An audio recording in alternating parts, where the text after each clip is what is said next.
اعوذ باللہ من الشیطان الرجیم بسم اللہ الرحمن الرحیم رب اشرح لی صدری ویسر لی امری واحلل عقدۃ من لسانی یفقہوا قولی۔ سامعین گرامی، آج ہماری یہ پہلی نشست ہے انشاءاللہ، اور ہم اس کو جاری رکھیں گے جب تک اللہ تعالیٰ کی توفیق رہے گی ہمارے ساتھ۔ کوشش ان تمام نشستوں میں یہ ہوگی کہ ہم اللہ کی کتاب اور رسول اللہ صلی اللہ علیہ وسلم کی سنت کو صحیح طریقے سے جاننے کی کچھ نہ کچھ سعی اور جد و جہد کرتے رہیں، اور یہ عمل ایسا ہے جو زندگی کی آخری سانس تک جاری رہے گا، اور کسی بھی لمحے کوئی شخص یہ نہیں کہہ سکتا کہ اس نے سب کچھ سیکھ لیا ہے۔ ہر وقت اس بات کی گنجائش رہتی ہے کہ جو باتیں پہلے پڑھی جا چکی ہیں، جانی جا چکی ہیں، ان پر ایک نئے سرے سے غور کیا جائے اور دوبارہ سے اس پر سوچا جائے، اور اگر کوئی اچھی بات مل رہی ہے تو اسے دوسرے افراد تک پہنچانے کی کوشش بھی جاری رکھی جائے۔ آج اس وجہ سے ان مجالس میں ہمارے ساتھ جو دیگر احباب اہل علم شریک ہوں گے، ان میں جناب احسن صدیقی صاحب ہیں، انشاءاللہ کچھ موضوعات پر آپ سے قرآن و سنت کی روشنی میں گفتگو کریں گے۔ اسی طریقے سے ڈاکٹر عاصم صاحب ہیں، انہیں بھی ہم نے زحمت دی ہے، وہ بھی انشاءاللہ تشریف لائیں گے آئندہ کی مجالس میں، اور ہم سب کی کوشش یہی ہوگی، اور آپ بھی اس میں شریک ہو جائیں، کہ ہم اللہ کی کتاب اور اللہ کے رسول صلی اللہ علیہ وسلم کی سنت کو کس طرح بہتر سے بہتر انداز میں جان سکیں۔ آج کی پہلی نشست میں دو تین باتیں واضح کرنا چاہتا ہوں، اور پھر اس کی روشنی میں ہی معاملات کو آگے بڑھایا جائے گا۔ سب سے پہلی بات کہ جب بھی ہم دین کا تذکرہ کریں تو ہمارے سامنے یہ تصور بالکل واضح ہونا چاہیے کہ اللہ رب العزت کی اس کائنات میں دین صرف اور صرف ایک رہا ہے، ایک تھا اور ایک رہے گا۔ اللہ رب العزت کی اس کائنات میں دین کبھی تبدیل نہیں ہوا، اور جو دین اس کائنات میں رہا ہے اور رہے گا، اس دین کو اس خالق کائنات نے دین اسلام کہا ہے۔ اللہ رب العزت کی آیت قرآن مجید کا بہت معروف فرمان، اللہ رب العزت نے جب یہ فرمایا ان الدین عند اللہ الاسلام، ان الدین عند اللہ الاسلام، یہ اللہ رب العزت کا فرمان ہے کہ دین اللہ کے نزدیک صرف اور صرف اسلام ہے۔ اس لیے پہلی بات جو آپ کے سامنے رکھنا چاہ رہا ہوں، اگرچہ آپ جانتے ہیں لیکن اس کا ایک دفعہ پھر تازہ کر لیا جائے، کہ آدم علیہ السلام سے لے کر نبی مہربان علیہ السلام تک جتنے بھی انبیاء اس دنیا میں تشریف لائے ہیں،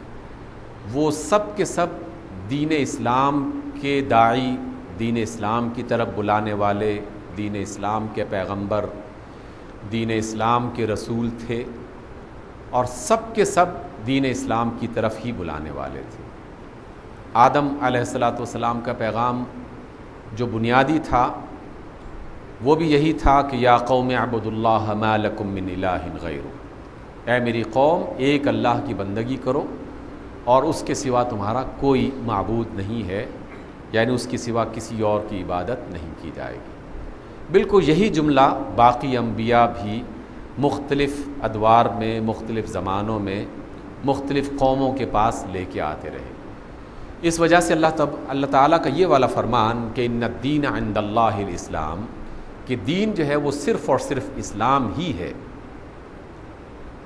تو اس لیے پہلا تصور ہمارے ذہن میں یہ آنا چاہیے کہ ہمارا دین اسلام ہی ہے، اور ہم سے پہلے گزر جانے والی قوموں کا دین بھی اسلام ہی تھا۔ نبی محترم علیہ الصلوۃ والسلام بھی دین اسلام لے کے آئے، اور ان سے پہلے بھی جو انبیاء اس دنیا میں تشریف لائے تھے وہ بھی دین اسلام ہی کی طرف بلانے والے تھے۔ ایک قدم اور اگر ہم اس میں بڑھائیں تو ہمیں یہ بھی پتہ چلتا ہے کہ دین اسلام در حقیقت صرف انسانوں کے حوالے سے نہیں بلکہ اس پوری کائنات کی تمام مخلوقات وہ دین اسلام ہی پر قائم ہے۔ اب میں دین کی وضاحت کرنے سے پہلے اسلام کی ایک چھوٹی سی وضاحت کرنا چاہتا ہوں۔ عربی زبان میں اسلام کا جو لفظ ہے، اسلام کا جو لفظ ہے اس کا معنی ہے اطاعت کر لینا، سرنڈر کر لینا، جھک جانا، کسی کی بات کو مان لینا، اس کو عربی زبان میں اسلام کہا جاتا ہے۔ جب کہا جائے کہ اسلم فلان تو اس کا مطلب یہ ہے کہ فلاں شخص نے اطاعت قبول کر لی یا فلاں مخلوق نے اطاعت قبول کر لی۔ اس وجہ سے اسلام کا معنی اطاعت کرنا، کسی کا حکم مان لینا اور اس کو تسلیم کر کے اپنا بھی سر تسلیم خم کر دینا۔ اس حوالے سے اگر ہم اپنی کائنات کا جائزہ لیں تو اس کائنات میں کوئی بھی ایک مخلوق ایسی نہیں ہے جو اسلام پر کاربند نہ ہو۔ ہر ایک مخلوق اپنے خالق کے حکم کے مطابق اپنی ذمہ داری کو پوری کر رہی ہے، اور یہی وہ عظیم الشان قسم کا نقطہ ہے جس سے قرآن مجید اور قرآن سے پہلے تورات، زبور، انجیل اور دیگر آسمانی کتابیں بھری پڑی ہیں۔ جب اللہ تعالیٰ یہ کہتے ہیں کہ تم زمین اور آسمان، دن اور رات کی تبدیلی، موسموں کا تغیر، ہواؤں کے چلنے اور سمندروں کی موجوں اور پرندوں اور جانوروں کی دنیا پر غور کرو، اور سمندر کے اندر رہنے والی مخلوقات پر غور کرو، اور ان تمام سیاروں ستاروں کی گردش پر غور کرو، تو ان سب کا بنیادی مقصد یہ تھا کہ انسانوں کو اس بات کا پتہ چل جائے کہ اس کائنات میں کوئی بھی ایک مخلوق ایسی نہیں ہے جو دین اسلام پر عمل نہ کر رہی۔ البتہ ان کا دین اسلام پر عمل کرنا ایک لازمی امر ہے جس میں انہیں کوئی اختیار نہیں دیا گیا۔ جس کام کے لیے جو مخلوق جس طریقے سے اللہ رب العزت نے بنائی، وہ مخلوق روز ازل سے روز ابد تک اس کام کو مسلسل کرتی چلی جائے گی۔ قرآن مجید کی 20 آیات اس بات کی نشاندہی کر رہی ہے کہ ہم نے جب زمین آسمان کو بنایا تو ان سے کہا کہ آؤ، خوشی سے یا ناخوشی سے میری اطاعت کرو گی؟ تو زمین و آسمان نے فوراً پکار کے کہا کہ ہم تو خوشی سے اے اللہ آپ کی اطاعت کرنے کے لیے تیار ہیں۔ اس لیے زمین اپنی گردش میں جس طریقے سے کام کر رہی ہے اور کائنات میں جس طریقے سے مختلف مخلوقات اپنا اپنا کام سر انجام دے رہی ہیں، وہ سب کی سب دین اسلام پر عمل کر رہی ہے، سب کی سب دین اسلام پر عمل کر رہی ہے۔ اس وجہ سے اگر انسانوں میں سے کچھ لوگ دین اسلام کو اختیار کر لیتے ہیں تو انہیں سب سے پہلا اعتبار اپنے اندر یہ قائم کرنا چاہیے کہ وہ کوئی انوکھا قسم کا کام نہیں کر رہے، بلکہ وہ تو اس کائنات میں ساری مخلوقات کی طرح وہی کام کر رہے ہیں جو دیگر مخلوقات بھی کر رہی ہیں۔ اس وجہ سے وہ اس کائنات کا ایک بہت ہی معتبر حصہ بن جاتے ہیں۔ ہم اگر اللہ کی بات کو مان لیں، اللہ تعالیٰ کی اطاعت کو قبول کر لیں، اللہ تعالیٰ کی باتوں کو تسلیم کرتے ہوئے اس کے مطابق کام کرنا شروع کر دیں، تو ہم بھی در حقیقت پوری کائنات کی طرح دین اسلام پر عمل کرنا شروع کر دیں گے۔ اس اعتبار سے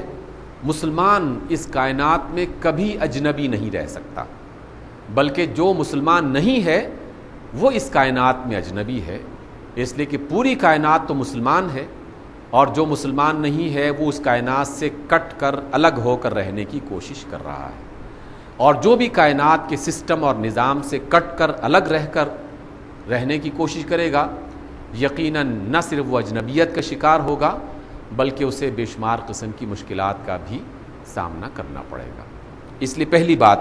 ہمیں اس پر غور کرنا ہے کہ اسلام کا معنی کیا ہے، اور کائنات میں اللہ رب العزت کی مخلوقات کس کس طریقے سے دین اسلام پر عمل کر رہی ہے۔